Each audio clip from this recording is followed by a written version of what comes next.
नमस्कार प्रेक्षकांनो, तर आपण बघतोय लक्ष्मीच्या पावलांनीचा आजचा एपिसोडच्या सुरुवातीला कला आणि अद्वैत इथं बोलायला जातात. म्हणजे कला अद्वैतला जे काही घडलेलं असतं ते सांगायला जाते.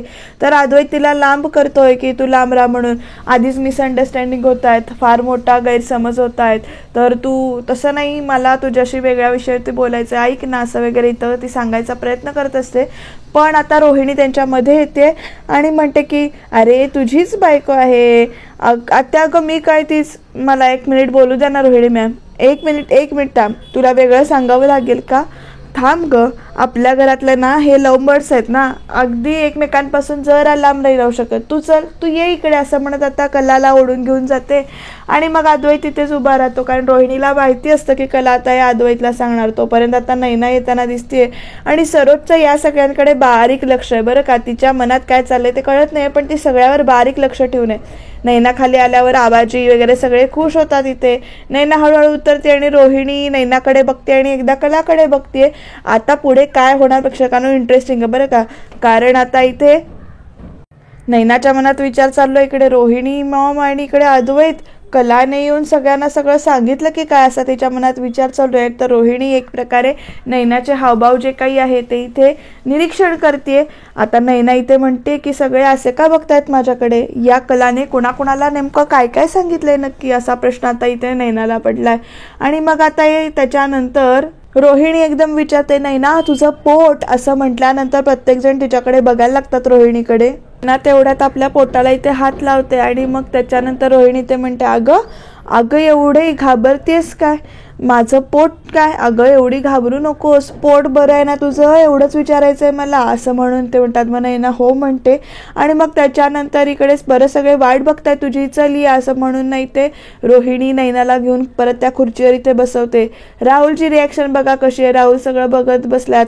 संगीता पण इथे नैनाकडे प्रेमाने बघतायत. रजनी आणि संगीता दोघी मिळून इथे विचारतायत नैनाला की अगं तुझं पोट आता बरं आहे ना, काही काळजीसारखं नाही आहे ना, नाही बराच वेळ लागला तुला यायला, असं म्हणून इथे रजनी विचारते. आणि या सगळ्यामध्ये ना कलाचं लक्ष इकडे अद्वैत कुठे आहे तो त्याच्याकडे जातं. मग ती अद्वैत जवळ जाते आणि म्हणते, चांदेकर मला आता तुझ्याशी थोडंसं महत्त्वाचं बोलायचं आहे, काहीही प्रश्न न विचारता तू बोलून घे प्लीज आणि ऐकून घे. अरे काय ऐकून घेऊ, तुझ्या मनात कसलं काय, 1 मिनिट थांब, मला महत्त्वाचा फोन आला वगैरे, असं इथे चाललंय त्या दोघांचं बोलणं.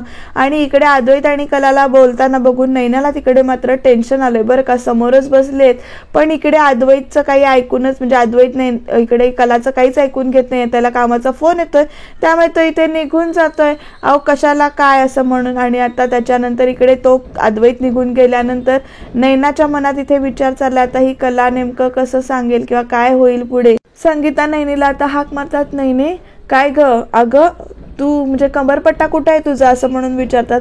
अरे घाईघाईत विसरला असेल ती मिसेस करे, इट्स ओके, असं म्हणून रोहिणी आता तिची बाजू घेते. आणि सगळेजण आता नैनाकडे बघतायत, काही होत नाही असू दे, असं म्हणून आणि सांगते. मग आता सगळं झाल्यानंतर इथे रोहिणी खुनशी असते बरं का, कारण ती खूपच काळजी असं दाखवते. आता मग पुढे संगीता म्हणते, रजनी ते ओटी भरायची का आपण, असं विचारते. आता नैना विचार करते, हिने काही सांगितलं असं काही वाटत तर नाहीये का, ही सगळी माझी परीक्षा बघतायत का किंवा माझी मजा बघतायत का हे सगळे, असं इथे चालू आहे नैनाच्या मनात विचार. नाही असं नाही करणार ती, काही होणार नाही, कुणाला सांगितलेलं नसेल असं म्हणून, किंवा नंतर इथे 100% राडा होईल असं तिला इथे पटलेलं आहे. आता ओटी वेळ येणार आहे, सगळेजण आता इथे ओटी भरणार आहेत. तर आबा तेच म्हणतात की पोटुशाबाईचं कोड कौतुक करायची हीच वेळ आहे आता आणि ओटी भरा. आणि मग त्याच्यानंतर सरोज पण त्यांच्याकडे बघत असते आणि इकडे रोहिणी म्हणते, ऑफकोर्स या क्षणाची मी खरोखर कधीपासून वाट बघत होते, मी तर म्हणते की सगळेजण आपण मनापासून हा क्षण एन्जॉय करूया, नंतर काय, असं म्हटल्यानंतर कला आता पाठी वळते आणि रोहिणीकडे बघते. आणि प्रत्येक जणाला आता टेन्शन आलंय, म्हणजे एकदम प्रश्न विचारात पडलेत, नंतर काय म्हणजे असं का म्हणता येते. आणि मग संगीता विचारते, रोहिणी मॅडम म्हणजे नंतर काय, असं काय तुम्ही म्हणताय नंतर, असं. मग रोहिणी म्हणते, नाही काही नाही मिसेस करे, नंतर म्हणजे आपण आपल्या आयुष्यात हा क्षण परत परत येणार नाहीये ना, म्हणून असं मी म्हणते, असं म्हणून ती बाजू सावरून घेते रोहिणी. पण रोहिणी मुद्दामून बोलते आहे तिचं तिलाच माहिती. आता आबा म्हणतात की तू आता अशीच बसून राहा, चांदेकरांकडून तुला आता दणक्यात मोठी भेट मिळणार आहे, असं म्हणून सांगतात. आणि मग नैना त्यांच्याकडे बघत राहते आणि हो म्हणते. तेवढ्यात रोहिणी म्हणते की चांदेकरांकडून तुम्हाला काय द्यायचंय ते द्या, पण मी ना माझ्या सुनेसाठी सासू म्हणून मी माझ्या नैनाला एक खास भेट देणार आहे असं म्हणून आता सांगितल्यानंतर सगळेजण ते खुश होतात बरं का. आणि नैना विचार करते की नेमकं यांचं चाललंय काय. आता आबाजी पण रोहिणीचं कौतुक करतात की आता तू आजी होणार म्हणून तुझ्यात किती बदल झालाय, बरं वाटतंय बघ. आणि या सगळ्यामध्ये ना कलाच्या डोळ्यातनं पाणी थांबत नाही, म्हणजे कला अशी टेन्शनमध्ये. मग आता बरं नाही ना, हे बघ आवडेल ना तुला माझी भेट असं म्हणून रोहिणी विचारते. आणि मग नाही ना हो म्हणून सांगते तिला. सरोज पण त्यांच्याकडे बघते बरं का. सगळ्यात जास्त कोण खुश असेल तर संगीता आहे, कारण आपल्या मुलीचं कोड कौतुक होताना तिला आनंदच होतोय. तर इथे रोहिणी म्हणते जरा म्हणजे बघ आवडते का मी दिलेली भेट. आता ती अशी बघत असते रोहिणी एकटक नैनाकडे. तर नैनाला आता भीती वाटते आणि ती म्हणते की या आशा का बघतायत माझ्याकडे. आता सगळ्यांचं झाल्यानंतर रोहिणी पुढे म्हणते चला म्हणजे करूया चांदेकरां प्रथेप्रमाणे सुनेची सासू ओटी भरणार आहे आता असं म्हणून सांगतात आबाजी. आणि मग नैनाची ओटी आता रोहिणी भरणार आहे. रोहिणीला सांगतात की तू आता त्याची ओटी भर. रोहिणी म्हणते हो हो मी भरते ना ओटी, चला चला तयारी करूया असं म्हणून इथे कलाची आई म्हणजे रजनी आणि जात असतात. तोपर्यंत तुम्ही कुठे चाललाय असं म्हणून रोहिणी त्यांना थांबवते आणि सगळ्यात आधी नैनाला आपल्या सगळ्यांना एक गिफ्ट द्यायचं आहे असं म्हणून सांगते. हो की नाही नैना असं विचारते ती नैनाला. आता नैनाला प्रश्न पडलाय की नेमकं हे सगळं चाललंय काय, हा प्रकार काय चाललाय, कुणालाच काही कळत नाहीये. सोहम आणि राहुल एकमेकांकडे बघतात आणि त्याच्यानंतर रोहिणीना नैनाला इथे ये म्हणते. अगं बघतेस काय असं विचारते. त्यावेळेस उभी राहा असं म्हणून सांगते. म्हणजे नैना उभी राहत नसते तरी उभी राहा असं सांगते. आणि उभी राहिल्यानंतर अद्वैत सुद्धा तिकडनं फोनवर बोलून आलाय आणि रोहिणी एकदम ना तिला ओढते आणि अगं उभी राहा म्हणते. वंस हळू ती पडेल असं इथे सगळेजण तिला म्हणतात की हे नेमकं काय चाललंय कुणालाच कळत नाही. 2 मिनिटं रोहिणी म्हणते की आज मी तुला असं गिफ्ट देणार आहे ना ज्याची अपेक्षा कला सोडून बाकी कुणाला नसेल किंवा बाकी कुणीही अपेक्षा याची करणार नाही, अगदी तू सुद्धा केली नसेल असं इथे रोहिणी नैनाला म्हणते. आणि जरा ती ओरडूनच बोलायला लागले बरं का. आता तिचा संयम सुटलेला आहे. आणि मग ती म्हणते अगं बघतेस काय, गेले कित्येक महिने तुझे गिफ्ट लपवून ठेवलेस ना ते दाखव की सगळ्यांना तू आता असं इथे नैनाला रोहिणी म्हणते. आणि प्रत्येकजण रोहिणीकडे बघतो. इथे हे नेमकं रोहिणी विचारते अगं दाखवतेस ना तू तुझं काय गिफ्ट आहे ते, अगं तू दाखवतेस का मी दाखवू असं जोरात ओरडते नैनावर रोहिणी. इथे आता सगळे म्हणजे बाबांसकट सगळे बघतात. आणि मग त्याच्यानंतर डॅड सासू या नात्यानं मी भरेन हिची ओटी, पण त्याआधी उघड होतील हिची नाटकं खोटी असं म्हणते रोहिणी. आणि मग प्रेक्षकांनो आता हा क्षण आलेला आहे बरं का. फायनली इथे नैनाचं जे काही खोटेपणा आहे तो सगळ्यांसमोर इथे उघड झालाय. आबाजी ओरडतात रोहिणी काय चाललंय तुझं हे. डॅड गेले कित्येक महिने तुम्ही धीर धरलाय ना आणि आता काही क्षणांसाठी तुम्ही धीर धरा असं इथे रोहिणी ओरडून सांगते. फक्त काही सेकंद थांबा असं सांगते. सगळं चित्र तुमच्या डोळ्यासमोर स्पष्ट होईल असं म्हणते. आता रोहिणीचं हा लक्ष गेले नैनाच्या पोटाकडे. आणि मग त्याच्यानंतर रोहिणी नैनाच्या पोटाला लावलेली जी काही उशी आहे ती अशी ओढते धरून असं बघते आणि ती उशी जी काही आहे ती अशी उडवते. त्याच्यातल्या चिंध्या अशा सगळ्यांच्या अंगावर पडतात प्रेक्षकांना आणि सगळ्यांनाच धक्का बसतो इथे. अगदी बाबांना सुद्धा इथे धक्का बसतो, कारण शेवटी बाबांची पण इच्छा काहीतरी असतेच ना आपल्या मुलीसाठी. तर आता रोहिणीनं पोट असं एकदम नैनाचं ओढून ती उशी वगैरे काढून फेकल्यानंतर काजल ते घरातले म्हणजे घरातली बाकीची माणसं या सगळ्यांना धक्का बसलाय. संगीताना तर एवढा धक्का बसलाय की त्यांचं हे सगळं प्रकार बघून ना त्यांना इथे चक्करच येते जरा कमी. आणि नैना मात्र हा सगळा प्रकार उघडकीस झालाय म्हणून तिच्या चेहऱ्यावर अजिबात पश्चाताप दिसत नाहीये बरं का प्रेक्षकांनो. म्हणजे मला तरी वाटतं आजी जरा तरी काहीतरी व्हायला पाहिजे होतं पण काहीच झालं नाही. आणि त्याच्यानंतर तिथे संगीताना चक्कर येते अक्षरशः. त्या असं म्हणजे पडतात चक्कर येऊन. सगळीजण त्यांना इथे खुर्चीवर नेऊन बसवतात बरं का. आणि त्यांची काळजी घेतात की तुम्ही शांत व्हा. कला वारा वगैरे घालते. सावकाश असं सांगते. इथे त्या डोक्यालाच एकदम हात लावून बसतात. कलाने असं म्हणजे प्रसंगावधान दाखवत पहिला आधी जागा करून वाराविरा घातलेला. इथे आबाजींना पण असं डिसअपॉइंटमेंट झालेत आबा. आणि त्याच्यात सगळ्यात महत्त्वाचं बाबांना पण धक्का बसला इथे नैनाच्या. काय होय असं संगीता विचारते. आणि संगीता धावत जाऊन इथे नैनाकडे जाते. नैने तू हे काय केलंस असं म्हणून विचारते. अगं तुझी कुठे अक्कल घाण ठेवलीस तू, असं इथे विचारते. आणि ह्या सगळ्यात कलाला खूप त्रास झालाय. ती रडतेच आहे इकडे, पण तिच्या डोळ्यात पाणी पाहिजे. तिच्या डोळ्यात मात्र एक टिपूस पण नाहीये. काय केलंस तू हे, असं म्हणून संगीता विचारतात. अगं तोंडात शेण घातलंस आमच्या, अगं आमच्या तोंडाला काळीमा फासलायस तू, असं म्हणून त्या खूपच त्रास करून बोलताय तिथे सगळं नैनाला. राहुल त्यांच्याकडे बघतोय आणि मग त्याच्यानंतर त्या म्हणतात, अगं तू पाप केलंयस, अगं त्या परीस आम्हाला विष देऊन मारून का नाही टाकलंस तू, असं विचारताय तिथे. सोन्यासारखं सासर मिळालंय ग तुला आणि तू त्या लोकांची अशी फसवणूक केलीस, का केलीस तू अशी फसवणूक, असं म्हणून त्या इथे रडायला लागतात. बरं, आणि रोहिणीच्या चेहऱ्याचं एक्सप्रेशन बघा कसं आहे ते. आणि आता नैना विचार करते की आता हे सगळे मिळून ना माझी मिळून वाट लावतील.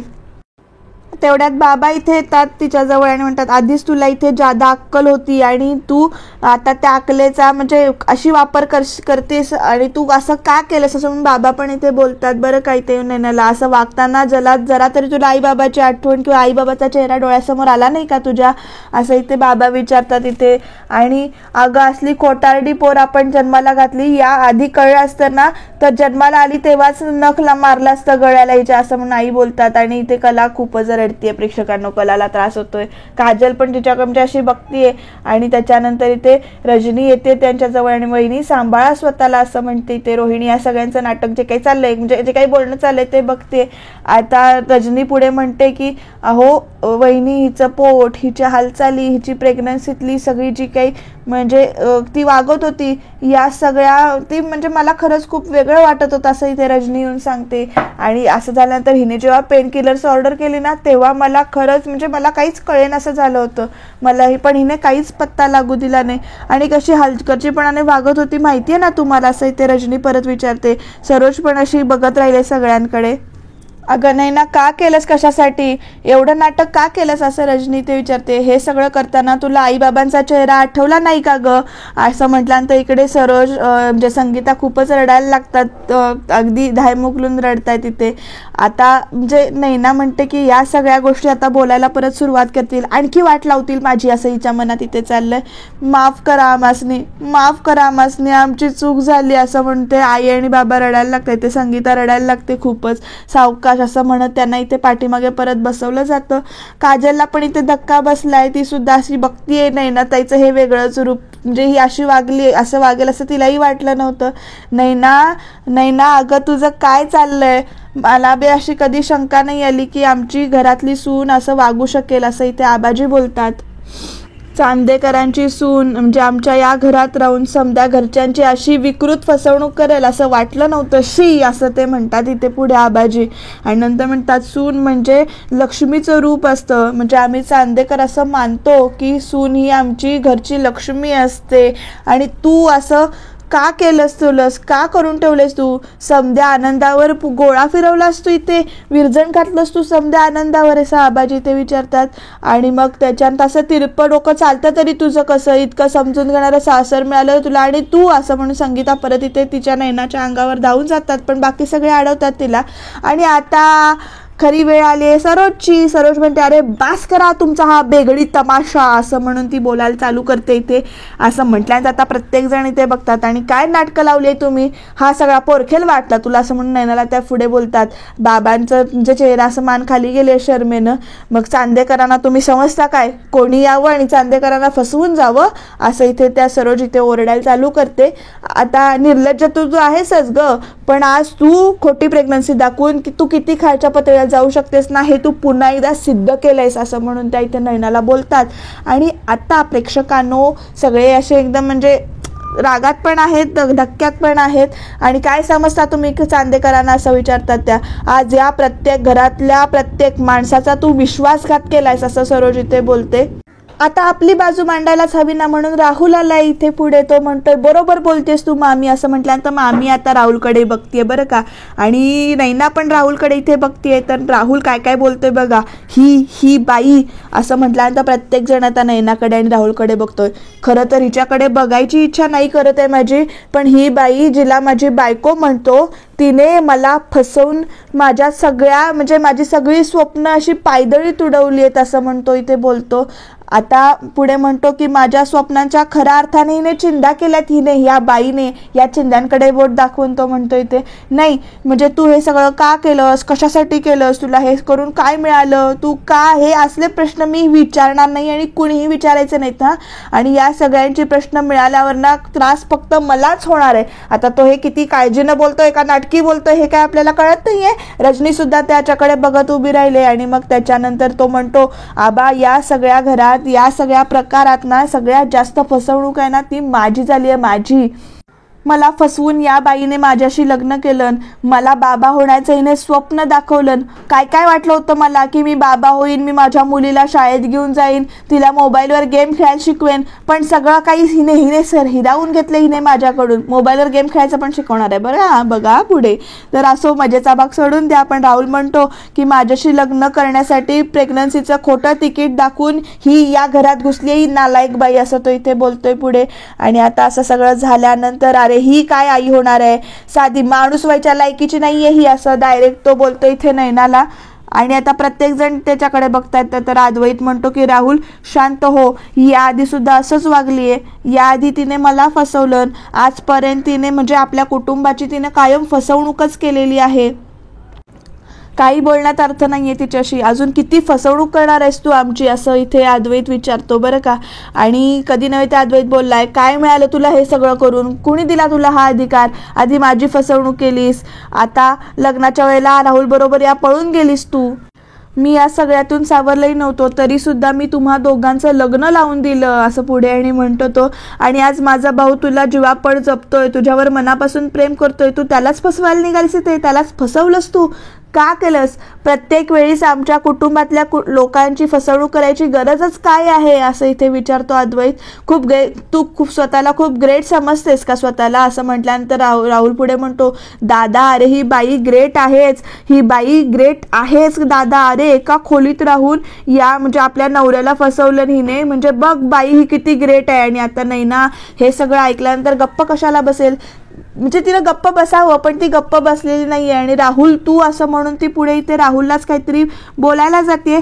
कला पण अशी रडत तिच्याकडे बघतीये, कलाच्या डोळ्यातलं पाणी खरंच थांबत नाहीये प्रेक्षकांनो. आता राहुलला पुढे नैना काहीतरी बोलणार, राहुल तू असं म्हणून, तोपर्यंत राहुल तिला थांबवतोय, बाई तू गप्प बस असं म्हणून सांगतो. आणि आता आई वगैरे सगळी अशी एकमेकांकडे बघतात आणि राहुल पुढे म्हणतो, हे बघ तुला खूप हिम्मत करून मी एक प्रश्न विचारतोय, मला त्याचं उत्तर हवंय, असं म्हटल्यानंतर आता सरोज पण बघायला लागते की आता हा प्रश्न का विचारतो, का केलंस तू हे सगळं, का केलंस हे सगळं, असं तो डायरेक्ट विचारतो.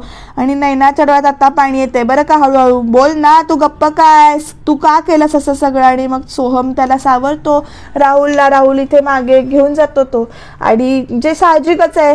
मग त्याच्यानंतर आता आबाजी पण बघतायत आणि मग त्याच्यानंतर नैना म्हणते, आता मी काय बोलू, हे सगळं माझ्या प्लॅनमध्ये नव्हतंच, मी आता याच्यावर काय उत्तर देऊ, म्हणजे काही झालं तर मी सगळं सावरून घेणार होते नंतर, पण असं मनातल्या मनात बोलत नाही ना, गप्प असते तो. पण रोहिणी म्हणते, तिला का विचारतोयस तू हे सगळं, ही तर आता साळसूतपणाचा आवाज आणणार आहे, ती साळसूतपणानेच बोलणार आहे, असं म्हटल्यानंतर प्रत्येक म्हणजे नैना गप्प बसते.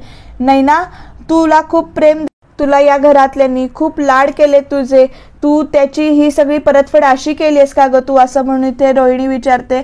आणि मग नंतर म्हणते, नाही परतफेड करायला तुमच्याकडे दमडी नाहीये, पण भावनिक परतफेड तू कशी करणार आहेस, ती सुद्धा तुम्ही परतफेड करू शकणार नाहीये, असं इथे रोहिणीने म्हटल्यानंतर आता खरंच सगळ्यांना इथे धक्का बसलेला आहे. आता पुढं म्हणते की या सगळ्या खऱ्यांकडे तुम्ही तुमच्यात खोटेपणा भरलेला आहे, तुम्ही एक जात सगळे सारखे आहात, असं रोहिणी म्हणते. आणि असं सगळं बोलल्यानंतर आता म्हणजे सरोजची वेळ आहे. आता कलाला न बोलली तर सरोज कसली, मग ती सरोज कलाजवळ येते आणि म्हणते, काय गे एरवी तर पोपटासाठी सारखी सुरू बोलत असेस ना तू, आता काय झालं, आता का आवाज बंद आहे तुझा, बोल काहीतरी बोल, असं म्हणून इकडे कलाला येऊन ओरडते. आणि आता संगीता म्हणते, सरोज वहिनी तुमचा राग म्हणजे सरोज मॅडम तुमचा राग मी समजू शकते, पण या सगळ्यामध्ये ना माझ्या कलेची काहीही चुकी नाहीये, आम्हाला यातलं खरंच काय बी माहिती नव्हतं. खरंच जर का आम्हाला माहिती असतं ना तर आम्ही असं म्हटल्यानंतर बाबा तिला थांबवतात आणि म्हणते हे सगळं तिच्या स्वतःच्या कर्माची फळं आहेत, त्यामुळे तिला ती आता भोगावीच लागणार. देव देतं आणि कर्म नेतं म्हणतात ते हे असं म्हणून बाबा बोलतात.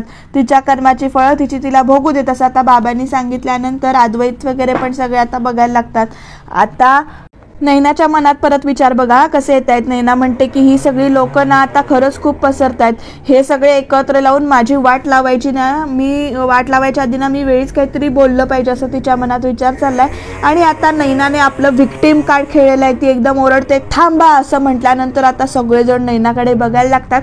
नैना नेमका आता काय उत्तर देणार. मग नैना म्हणते हे सगळं मी आता एकटीने का भोगायचं असं आता नैनाने विचारल्यानंतर कलाकडे ती बघते आणि मग ती म्हणते हे सगळं मी एकटीच भोगणार नाही असं नैना ओरडून सांगते. आबाजी पण बघतायत. नैना म्हणते पुढे की मला हे नाटक करायला कलाने सांगितलं होतं आणि कलाकडे बोट दाखवल्यानंतर अद्वैतला सगळ्यात पहिल्यांदा धक्का बसलेला दिसतो इथे प्रेक्षकांनो. नैना अशी तावातावाने बोलते आणि म्हणते की मला हे कलाने करायला सांगितलंय. आता प्रत्येक जण आता कलाबाईकडे बघतात. कला बाळ असं म्हणून आबाजी पण हाका मारतात. आणि आता त्याच्यानंतर बाबा म्हणतात की अगं असं वंगाळ बोलताना तुझं तोंड जीभ झडवली तरी कशी, तू काहीही काय बोलतेस असं म्हणून बाबा ओरडतात. मग नैना म्हणते हो बाबा मी खरं तेच सांगतेय, मला हे सगळं करायला कलाने सांगितलं, मला हे प्रेग्नन्सीचं खोटं नाटक करायला कलानेच सांगितलं होतं असं म्हणून आता सांगितल्यानंतर इथे रोहिणीला आनंदच होतोय कारण तिला तेच पाहिजे होतं. नैनाताई अगं तू काय बोलतेस, तू डोकं ठिकाणावर आहे का तुझं असं आता कलाने विचारलंय. रोहिणी कशी हसतीये बघा बरं का प्रेक्षकांनो, तिला हवं तेच झालंय. मग नैना म्हणते हो माझं डोकं अगदी पूर्णपणे ठीक आहे, मला व्यवस्थित कळतंय मी काय बोलते ते, असं अगदी ताब्यात बोलते बरं का, काय बाई दाखवले ते. आणि मग ती म्हणते मला हेही समजलंय की आता हे सगळं प्रकरण तू आता माझ्या सगळ्या एकटीवर ढकलण्याचा तू प्रयत्न करतेस, पण मी आता हे तसं होऊ देणार नाहीये असं आता नैनाने सांगितलंय. या नाटकात आपल्या दोघींचाही सारखाच वाटा आहे, त्यामुळे जितकी मी दोषी आहे ना तितकीच तू सुद्धा दोषी आहेस असं म्हणून कलाला दोषी ठरवले आता नैनाने. आणि आता प्रत्येक जणांचा डोळा आता नैना आणि कला दोघींकडे चाल लागलेला आहे इथे. मग नैना म्हणते उलट मी फक्त एक तर प्यादा आहे असं म्हणून सांगते, या सगळ्या खऱ्या मजकी सगळी खरी करता करविता तू आहेस असं म्हणून सांगते. आता राहुल पण बघतोय नैनाकडे किती पटकन बदलते ते. अद्वैतला पण धक्का बसला इथे, कलाला स्वतःलाच इथे धक्का बसलेला आहे. आता सगळं कलावर ढकललंय. आता पुढे काय होणार प्रेक्षकांनो, कलाला सुद्धा या घरातून बाहेर काढणार का, नेमकं काय होणार हे बघणं खरंच इंटरेस्टिंग ठरणार आहे बरं का. नैनाचं म्हणजे रूप उघडाकीस आल्यानंतर इथे तिनं सगळे बाजू इथे कलावर ढकलली. आणि उद्याच्या भागात प्रेक्षकांनो कला म्हणते की ताई म्हणून मी तुझा म्हणजे मान दाखवत होते, पण तू बाई म्हणून तू माझ्या मनातनं उतरलेली आहेस आता. आणि उद्याच्या भागात इथे रोहिणी सरोज दोघींना घराबाहेर काढणार आहेत. कलाला पण इथे बाहेर काढलं जात आहे आणि नैनाला पण या सगळ्यात प्रेक्षकांना महत्वाची घटना उद्या होणार आहे, कारण उद्याच्या भागात अद्वैत इथे सरोजला अडवणार आहे थांब आई म्हणून. नेमकं काय होणार जाणून घेऊया. बघत राहा, सबस्क्राईब करायला विसरू नका.